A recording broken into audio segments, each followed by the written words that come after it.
parlar de l'ikigai, que és un concepte japonès que no té una traducció exacta,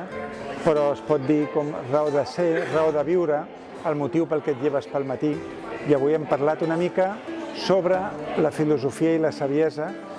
del poble amb el rècord Guinness mundial de longevitat, que justament està a Japó, a Okinawa, i que són els que van motivar aquest estudi que s'ha publicat en un llibre que es diu Ikigai. Hem d'aprendre moltes coses d'aquesta societat, que no és tan diferent de com eren aquí els pobles fa mig segle, i aprenem que la gent que té vincles socials molt forts, que cultiva l'amistat, que passa hores a l'aire lliure cada dia, fent exercici suau, que treballa en coses senzilles com més un hort, però ho fa amb amor, aquestes persones es conserven joves molt més temps perquè tenen un ikigai, tenen una raó de viure, tenen un propòsit de vida.